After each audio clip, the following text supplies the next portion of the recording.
Je suis une personne lambda. C'est sûrement ce que vous vous dites, vous qui nous écoutez. Vous pensez sûrement que les histoires que vous allez entendre n'arriveraient jamais à quelqu'un de lambda comme vous ? Eh bien si, nous les racontons chaque jour dans nos journaux. Et chaque dimanche dans ce podcast, Lambda, écrit et réalisé par les journalistes de Centre France. Nous sommes en 2015, j'ai 28 ans, je vis avec mon conjoint depuis 2 ans. J'ai également fini mes études depuis 2 ans. Nous vivons à la campagne dans un petit hameau en Auvergne et nous désirons un enfant. Fin 2015, je tombe enceinte.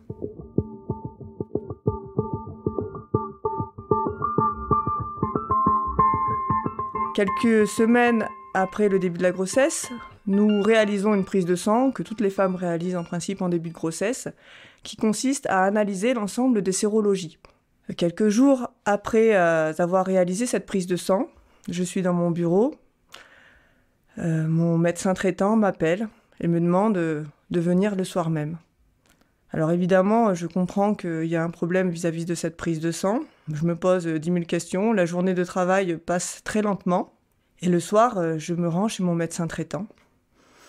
Et là, il m'informe qu'une des sérologies est positive. C'est le VIH. Alors pour moi, à ce moment-là, c'est un véritable choc. S'il m'annonçait que j'allais mourir sous peu, ça revenait à peu près au même. J'en reviens pas. Ça me paraît presque irréel parce qu'à ce moment-là, je vais très bien. Je lui demande ce qui va advenir de mon bébé parce que ça faisait plusieurs mois qu'on essayait. Et là, il m'annonce que pour que ça aille mieux, il va falloir avorter. Donc là, j'ai 2 mauvaises nouvelles très fortes. J'appelle mon conjoint, je lui explique, je pleure. Je rentre chez moi en voiture. Il est là, il m'attend, il m'accueille, il me prend dans ses bras. Puis nous pleurons ensemble et on essaye de réfléchir un peu à toutes les conséquences. J'appelle évidemment mes parents, mes frères. C'est un peu étrange parce que je leur annonce à la fois que j'ai une maladie grave et incurable qui me fait extrêmement peur à ce moment-là. Et puis je leur annonce aussi une très belle nouvelle, que je suis enceinte. Un moment très dur et très émotionnel.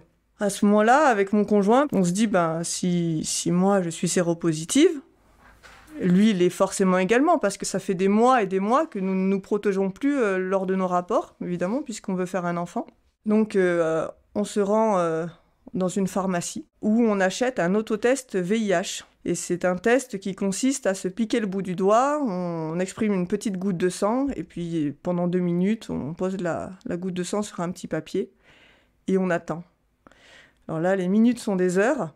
Donc on est là dans la voiture, juste devant la pharmacie. On ne peut pas aller plus loin, on en est incapable. Et au bout de 2 minutes, le test nous révèle que mon conjoint est séronégatif.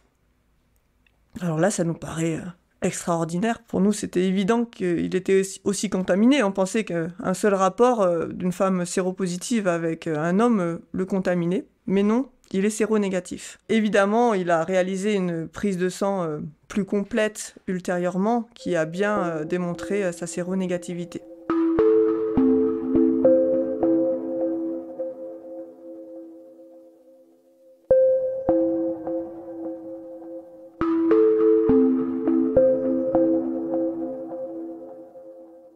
Un rendez-vous est pris avec une spécialiste de ce virus-là. Une nouvelle prise de sang est réalisée, beaucoup plus complexe que la première. Il faut savoir qu'une personne avec un système immunitaire normal va posséder environ 500 lymphocytes qu'on appelle les CD4 par millimètre cube de sang. Le virus VIH détruit les CD4, donc on passe au stade SIDA quand on passe en dessous du seuil des 200 CD4.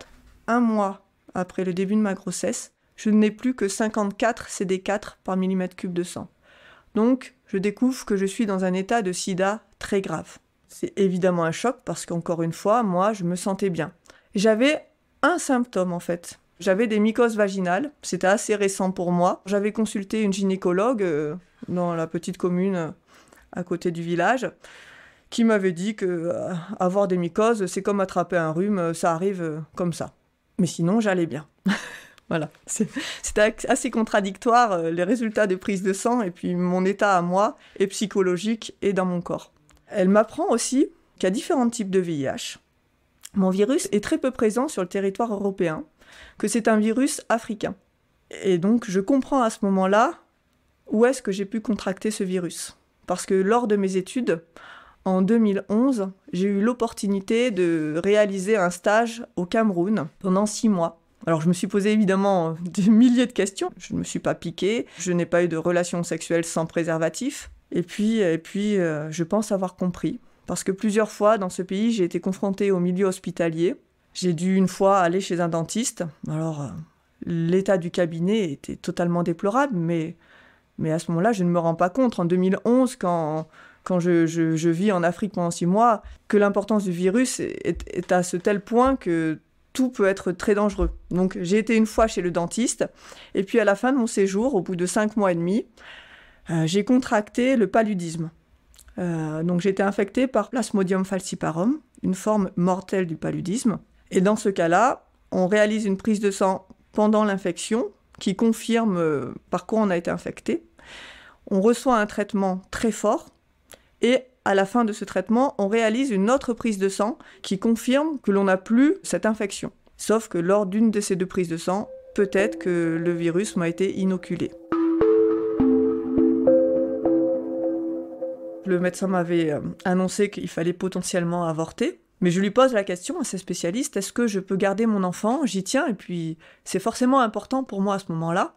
Et là, elle me dit que, évidemment, qu'une grossesse est compatible avec la séropositivité, et que pour ne pas contaminer l'enfant, il faut que la charge virale du virus dans le sang devienne indétectable au 3e trimestre de grossesse.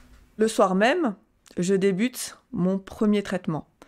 Donc je me rends dans les sous-sols de l'hôpital, et là on me donne 3 boîtes de médicaments qui correspondent à 3 molécules différentes. Donc c'est une trithérapie. Ce sont des médicaments d'ancienne génération, donc qui sont testés depuis de nombreuses années et qui sont censés être compatibles avec une grossesse, donc sans être délétères pour le fœtus. Mais ce sont des médicaments qui ont certains effets secondaires. Mais globalement, ce sont des effets de type diarrhée et grosse fatigue aussi. Mon conjoint, il est toujours auprès de moi, donc il vient au rendez-vous avec moi, il me soutient. Il est toujours plein de questions, mais il ne remet pas en cause notre couple. Nous devenons un couple sérodiscordant, parce qu'il est séronégatif et moi séropositif. Oui, c'est un terme que je trouve assez rigolo, sérodiscordant. Alors, la grossesse est extrêmement suivie. Je suis suivie dans une petite maternité, dans une commune pas très importante, qui n'a pas l'habitude de recevoir des femmes séropositives. J'ai des échographies tous les mois. Alors, tout se passe bien. Il n'y a pas de problème. Le fœtus se développe normalement. Donc, j'ai également une prise de sang tous les mois pour analyser l'état de mon système immunitaire et ma charge virale. Et la charge virale diminue drastiquement. Et puis j'arrive au 3e trimestre, elle est indétectable, alors ça c'est un immense soulagement.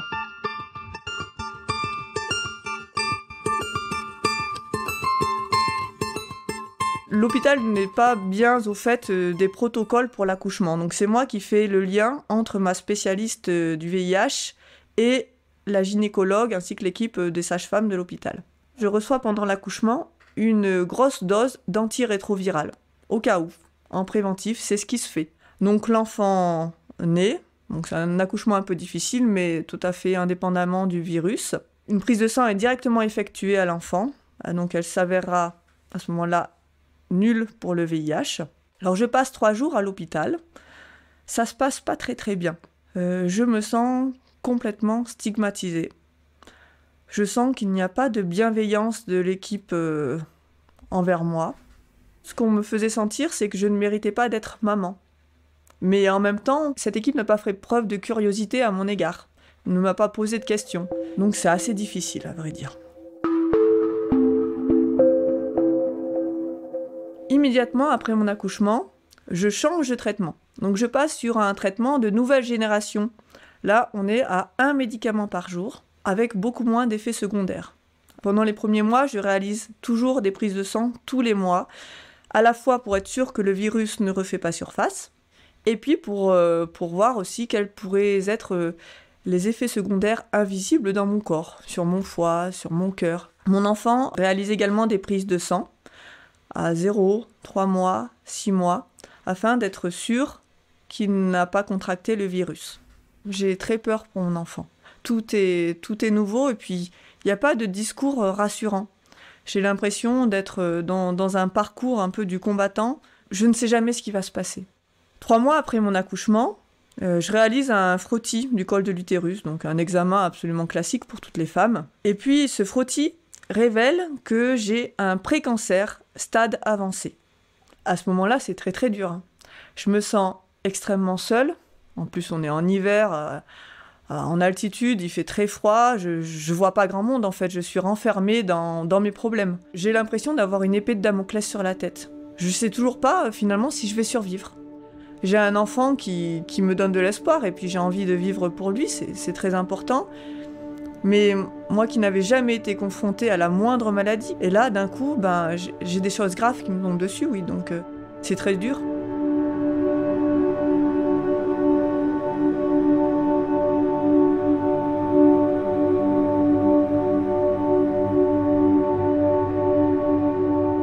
Nous sommes en janvier 2017. Je me fais opérer par ma gynécologue, toujours dans le même hôpital, là où j'ai accouché, qui réalise une conisation, c'est-à-dire qu'elle enlève quelques millimètres du bout du col de l'utérus. Quelques jours après cette opération, qui se passe très bien, la gynécologue m'appelle et m'informe qu'en fait ce n'était pas un précancer, mais qu'il s'agissait bien d'un cancer du col de l'utérus, mais que fort heureusement, toute la partie cancéreuse était contenue dans ce petit bout de chair retiré et qu'il n'y aurait pas d'autres traitements pour ce cancer. Donc là pour moi ça a été encore un choc énorme en fait d'apprendre ça. Il faut savoir que la première cause de mortalité des femmes liée au VIH, c'est le cancer invasif du col de l'utérus. Ma gynécologue, ne sachant pas ce qui allait se passer, m'affirme que le cancer peut revenir à tout instant.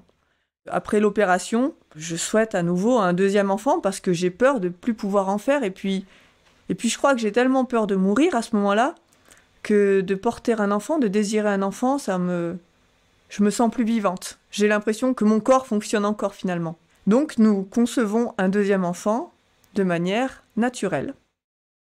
Tout d'abord, on se demande à quoi vont ressembler nos rapports sexuels à ce moment-là. Qu'est-ce qu'on a le droit de faire? Qu'est-ce qu'on n'a pas le droit de faire?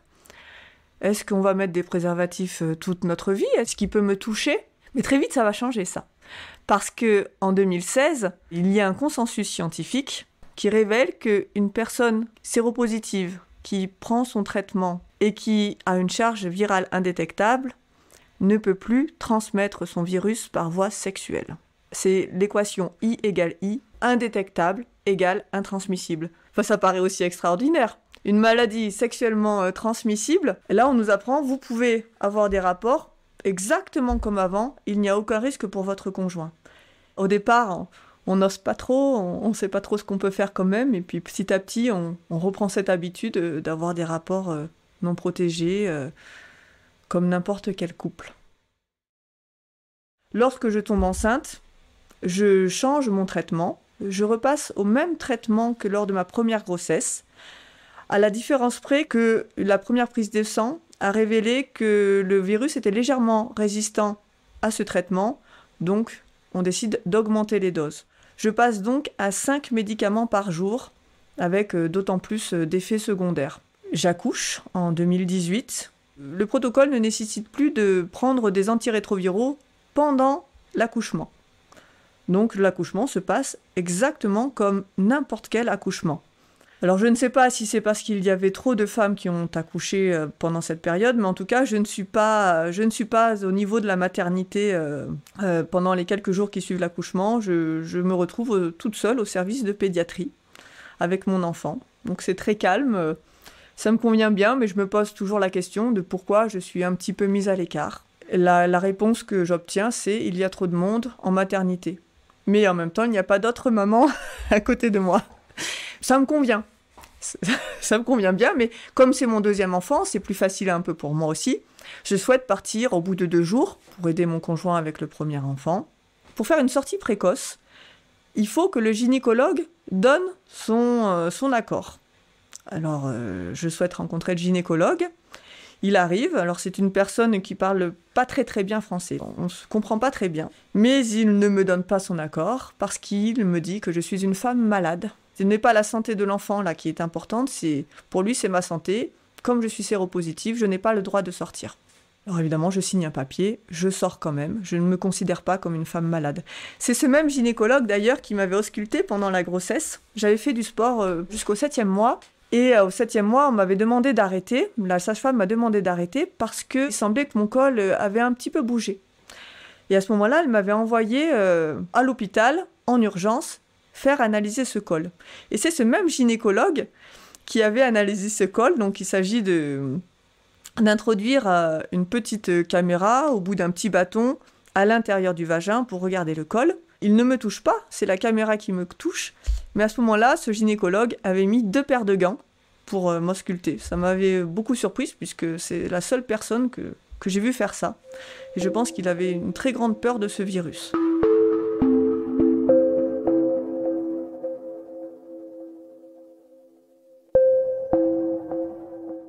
Ça ne se voit absolument pas. Mon corps n'a pas du tout changé entre avant d'être contaminé et après. Je fais toujours le même poids, j'ai toujours la même peau.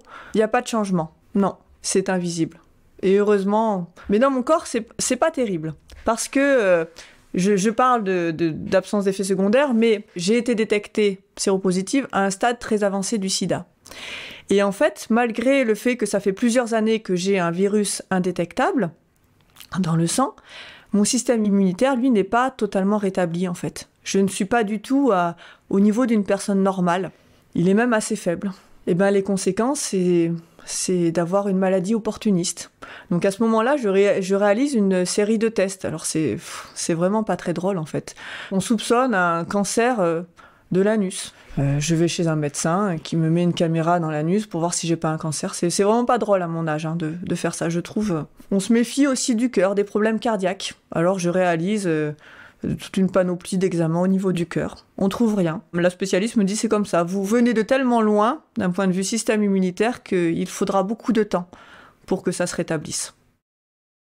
Les spécialistes affirment que actuellement l'espérance de vie pour une personne séropositive qui est suivie est la même que pour une personne lambda. Alors ça fait seulement 40 ans qu'on a du recul sur cette maladie. Alors, je ne sais pas si on peut appeler ça du recul, mais 40 ans, c'est pas l'espérance de vie d'une personne. Ils ont un discours rassurant. J'ai espoir que d'ici une dizaine d'années, on trouve enfin un traitement curatif pour éliminer totalement le virus du sang. En fait, là actuellement, je n'ai plus de virus dans le sang. Il est caché dans mon corps, dans les ganglions, mais il n'est plus atteignable par les médicaments. Et c'est ça le problème, c'est pour ça qu'on n'arrive pas à l'éradiquer. Mais dans le sang, il est éradiqué. J'ai envie de vivre une belle grossesse, une grossesse sereine, une grossesse un peu comme tout le monde. En lisant un peu des choses sur Internet, j'apprends que l'allaitement s'ouvre dans certains pays. Donc la Suisse, l'Angleterre, des pays de même niveau que le nôtre, et puis outre-Atlantique, le Canada et les États-Unis ouvrent leur protocole à l'allaitement, dans des cas bien spécifiques. On appelle ça un scénario optimal. Donc la femme est suivie depuis plusieurs années, prend son traitement tous les jours et a une charge virale indétectable. Là, éventuellement, il y a une petite fenêtre pour se dire que l'allaitement n'est pas dangereux pour l'enfant. En France, c'est pas le cas. Alors, je parle de ce projet de grossesse à la spécialiste qui me suit. Alors là, elle tique un peu parce que donc, ce n'est pas dans le protocole français, mais pour moi, c'est très important. Et donc, elle me dit d'accord, je vous encourage pas, mais on va vous accompagner là-dedans.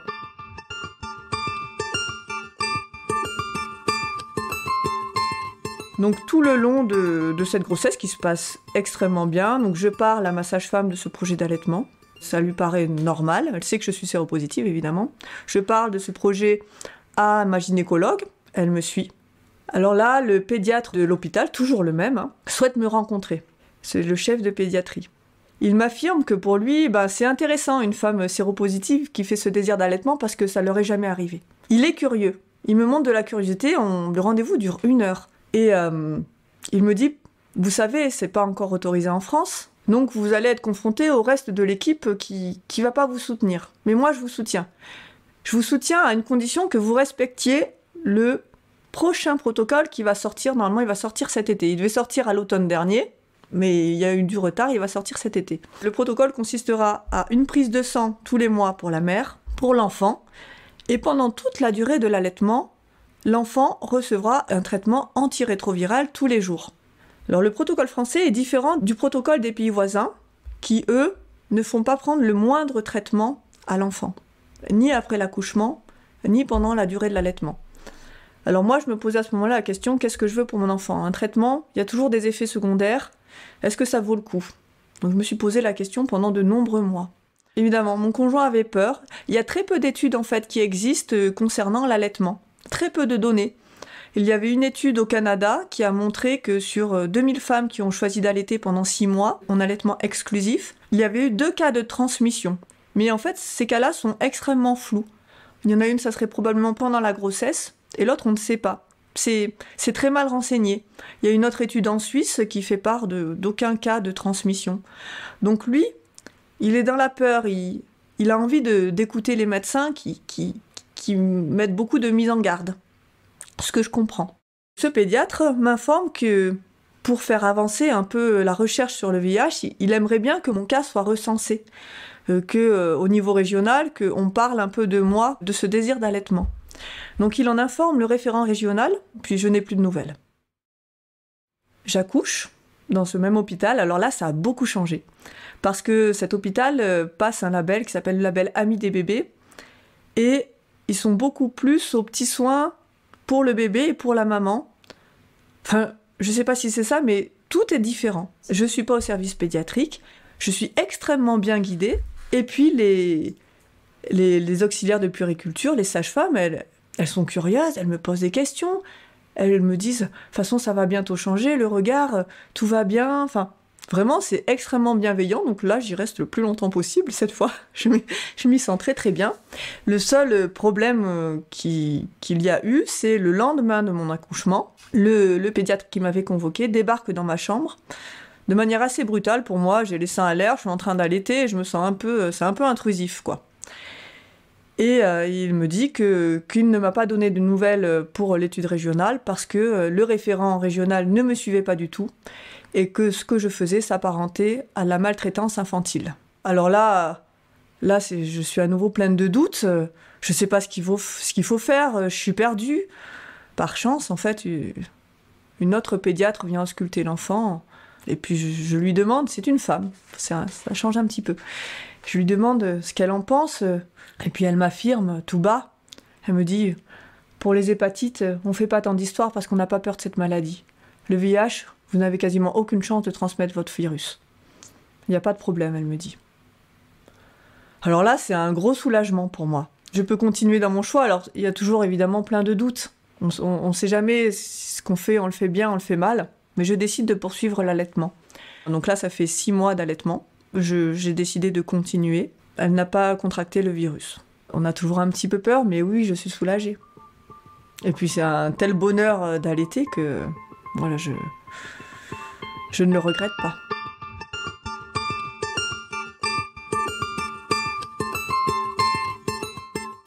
Moi, si j'avais eu en 2016, si j'avais pu écouter ou lire un témoignage d'une personne séropositive, pour qui tout va bien, qui vit bien, qui est heureuse, ça m'aurait énormément aidé. Parce que j'ai passé 5 ans à avoir très peur et être un peu à côté, quoi. C'est un peu difficile parce que du coup, on ne peut pas en parler vraiment ouvertement. Puis moi, je connais personne d'autre qui est séropositif, alors je peux pas échanger. Je peux lire des choses sur Internet, mais voilà, j'en parle très rarement. Mais j'ai pas l'impression d'être différente de qui que ce soit. Ça donne des super pouvoirs, hein, quand on apprend quelque chose comme ça. On est tellement obligé d'y faire face que ça fait voir la vie un petit peu autrement. J'ai toujours été très curieuse, très dynamique, et j'ai toujours eu envie de faire beaucoup de choses, mais là encore plus. Là, j'appréhende les choses, la vie d'une autre manière. J'ai envie d'être tout le temps heureuse. J'ai envie de faire beaucoup ce qui me plaît. Je ne suis pas le VIH. Je suis moi. Et c'est pas ce virus qui cohabite dans mon corps qui va faire que je vais être malheureuse toute ma vie. Non, pas du tout. Et je suis heureuse.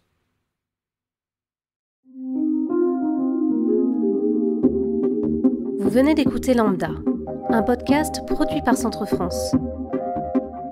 Si vous avez aimé, laissez-nous des étoiles sur les plateformes de streaming, parlez de nous et n'hésitez pas à nous raconter votre histoire lambda en commentaire ou à l'adresse podcast au pluriel @centrefrance.com.